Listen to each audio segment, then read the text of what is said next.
If you've ever planted tomatoes full of hope, only to end up with a tangling mess of vines, yellowing leaves and hardly any fruit, trust me, I've been there. I used to think that Cordon tomatoes were just too hard to grow. But once I learned a few simple tricks, everything changed. So today, I'm sharing my 8 easy tips that help me go from tomato struggle to juicy, productive, tangle-free tomatoes.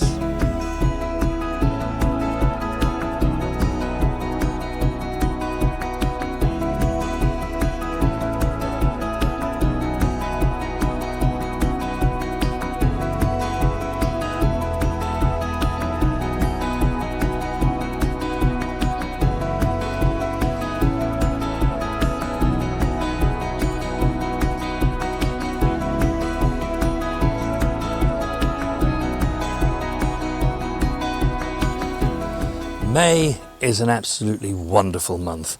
The temperatures begin to warm and we can at last start to grow those crops that we know as warm weather crops. It's been a long 6 months, hasn't it, Mrs. W? It certainly has. Since we've had the taste of tomatoes. For us here in the UK, over our winter periods we can grow really good brassicas. The one thing we can't grow is tomatoes. Now, I know from the comments over the last couple of years that many of you have struggled with tomatoes, and especially people that are maybe looking at growing them for the very first time, or have tried last year and it didn't work out so well. Well, don't fret too much about that.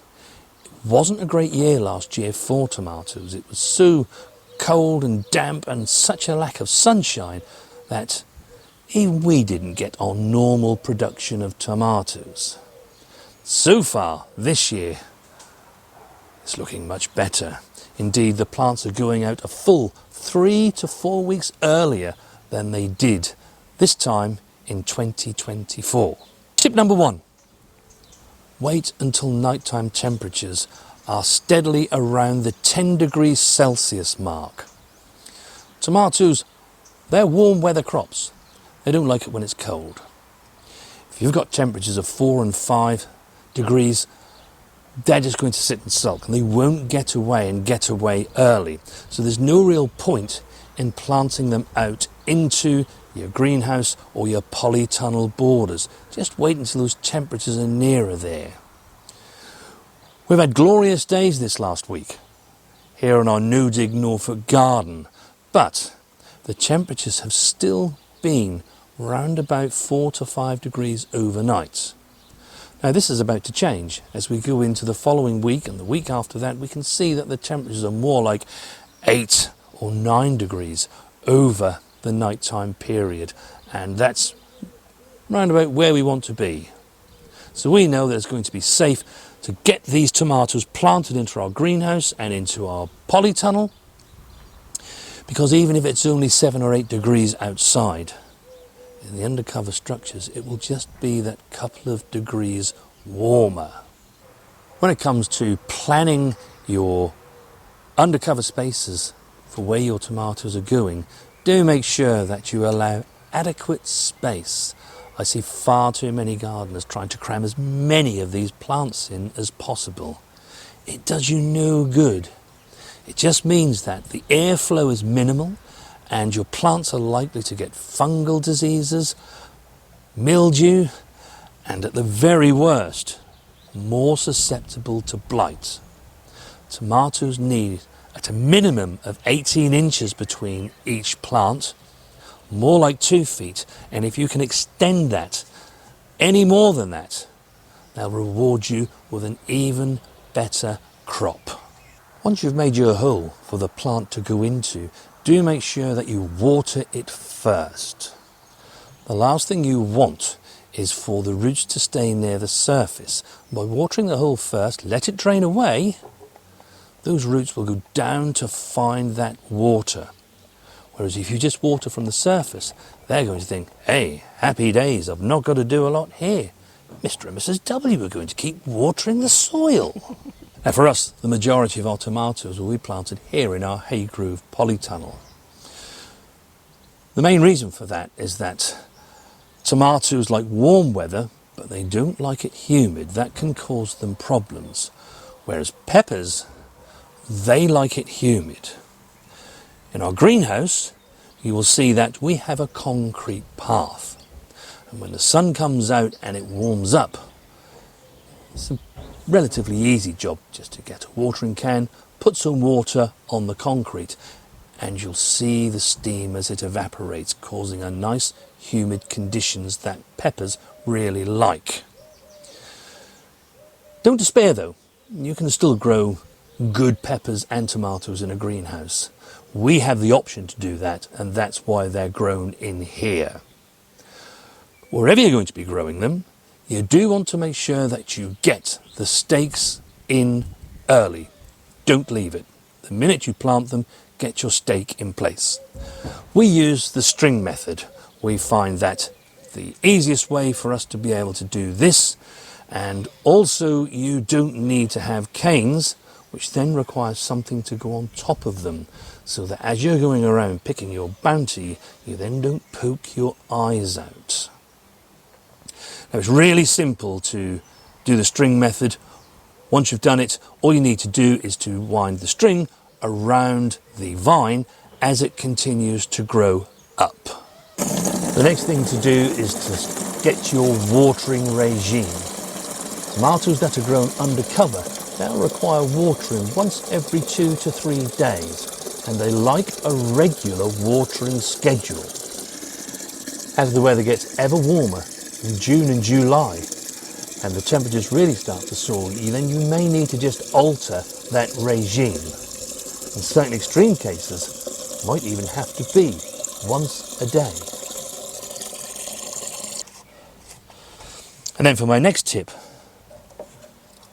add some comfrey to your water. Give your tomato plants a feed once a week.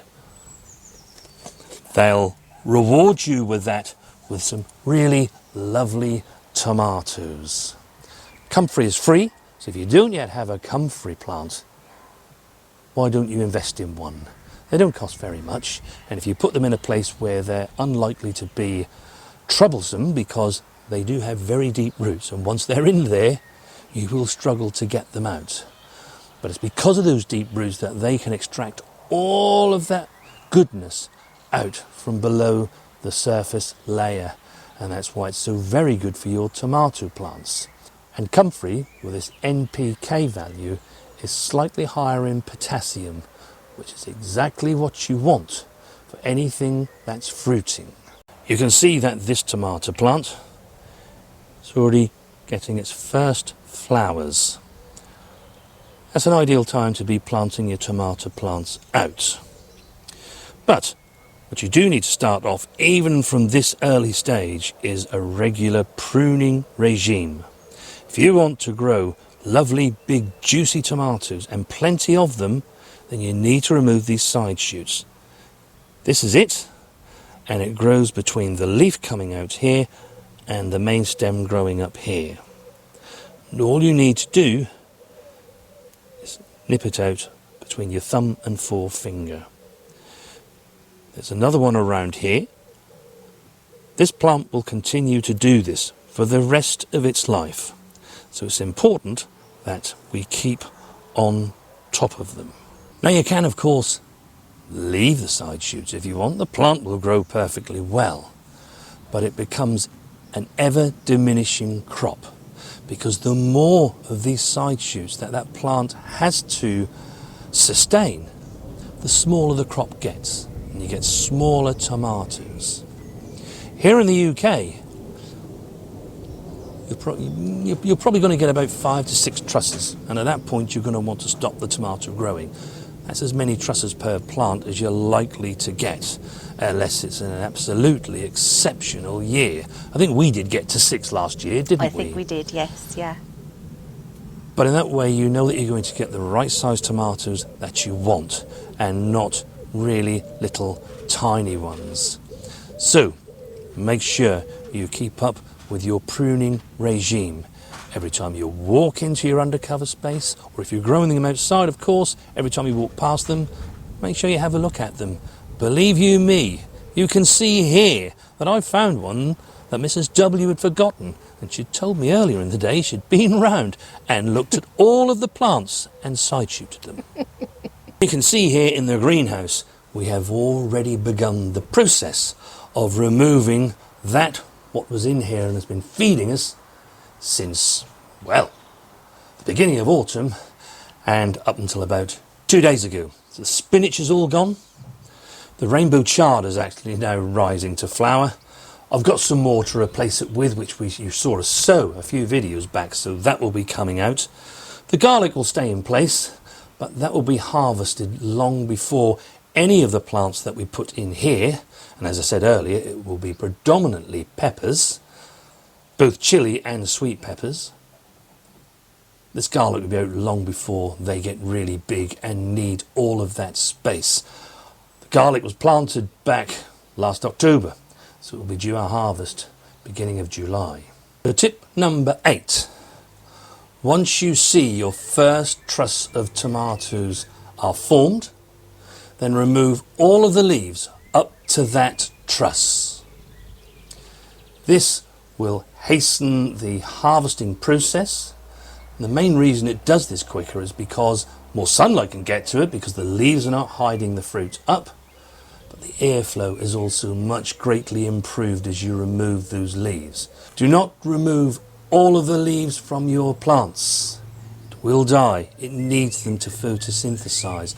Only remove the leaves up to the truss that you can see that is full. And this process needs to be repeated every time you see a nice full truss of your tomatoes. So if you put your plants in June, if you see a full truss at the bottom of the plant by the following month, then remove the leaves from the bottom of the plant up to that first truss. And you just keep continuing to do that, and you'll find that your tomatoes will ripen and be ready to eat an awful lot quicker. So those are my 8 tips for growing strong, healthy Cordon tomatoes. Do drop me a comment or share a tip of your own. Give this video a like and hit the subscribe button. And if you want to find out more about Comfrey feed and how to make it, then watch this video next. Have a great rest of your gardening week, and we shall see you very soon.